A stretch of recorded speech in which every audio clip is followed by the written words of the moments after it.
all of that. So important to recognize as they tell that birth story, it is set right against the Caesar who's in charge. So if we go back to this idea of these temples that Herod the Great built in the land of Israel to say Caesar is Lord and God. I mean, how did the Pharisees deal with that? Probably not well. How would Paul have liked that one? What about the Zealots? No wonder they're angry. So we go back to this temple. This is one of three. There's one built at the port, Caesarea Maritime, of course, named after Caesar. Caesarea Maritime. When you enter the country of Israel, Herod the Great says, here's who's Lord in this country, Augustus. You have this one at Sebaste, or in Samaria.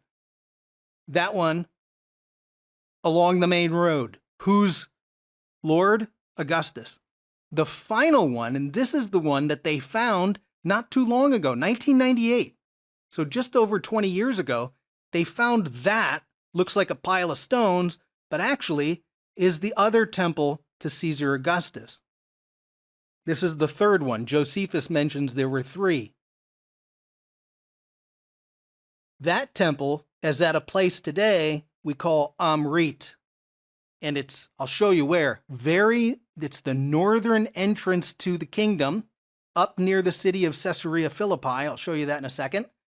So at that space right there, what they think, this is an artist's rendering from the Israeli Museum, that as you'd be walking into the country, you would stop off. What they had found there, too, was a giant statue of the goddess Aphrodite, because Caesar Augustus associated himself with the goddess Aphrodite, and they had found Aphrodite, the statue, in a farmer's field. They didn't know where it came from until they found this place and then assumed, well, that statue was inside that temple there. So anyways, you have this temple right here at Omrit to Caesar Augustus. Now, Omrit, this city, sits 4 miles from this city, Caesarea Philippi, also named after the Caesar who gave Philip his power. So many of you have been to this. This is one of the headwaters of the Jordan River. It's absolutely amazing. That water literally comes right out of the rock. Used to come out of that cave in the background. But that's where the Jordan River begins, at the base of Mount Hermon, and there's a pagan worship site there, and Philip put his capital city, Caesarea Philippi. Now, the Bible tells us that Jesus walked his disciples 28 miles to Caesarea Philippi. So the question is, they must have walked by this, because it's right on the main road. So what are they saying to his disciples? What are the disciples saying to him about this temple to a emperor that everyone is calling God? Great teaching lesson in that one for Jesus and his disciples, right? So now what I'd like you to do, last turn in your Bible, is turn to Matthew 16, verse 13.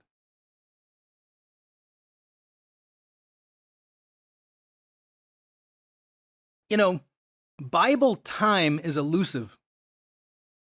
One story ends, they're down in Capernaum. Next story begins, they're at Caesarea Philippi. And you have no idea how much time elapsed. I mean, it's 28 miles to walk from Capernaum to Caesarea Philippi, so you're probably not doing it in a day. How much time elapsed between the journey when Jesus said, come on guys, we're walking north? When Jesus came to the region of Caesarea Philippi, that's right where we looked at. Now, region of Caesarea Philippi, where? Right? Well, this is 4 miles from Caesarea Philippi and right on the road, so they would have walked right past it. That's remarkable.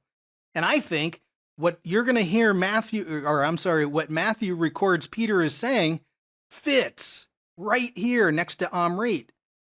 So Matthew 16:13, when Jesus came to the region of Caesarea Philippi, he says to his disciples, who do you say that I am? Now, why would he be asking that question?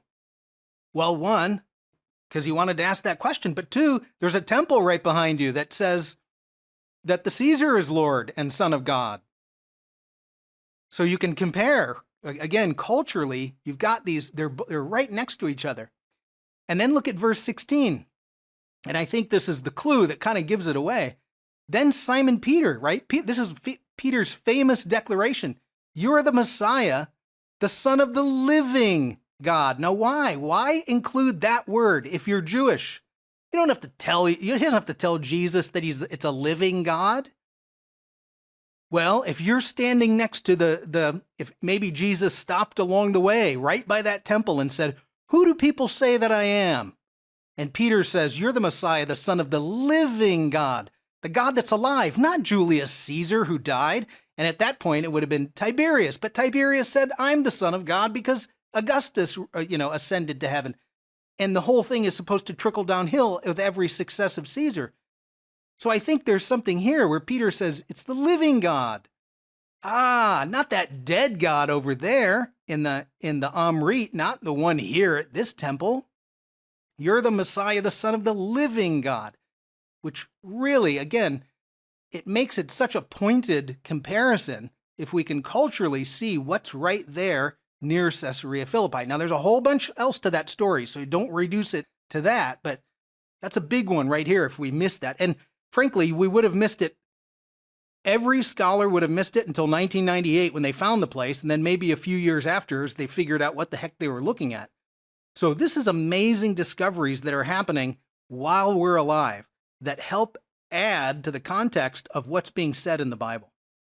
Okay, let's finish this up. Here's the question. Who do you call Lord? And you can ask this same question today. The moment people start calling a politician Lord,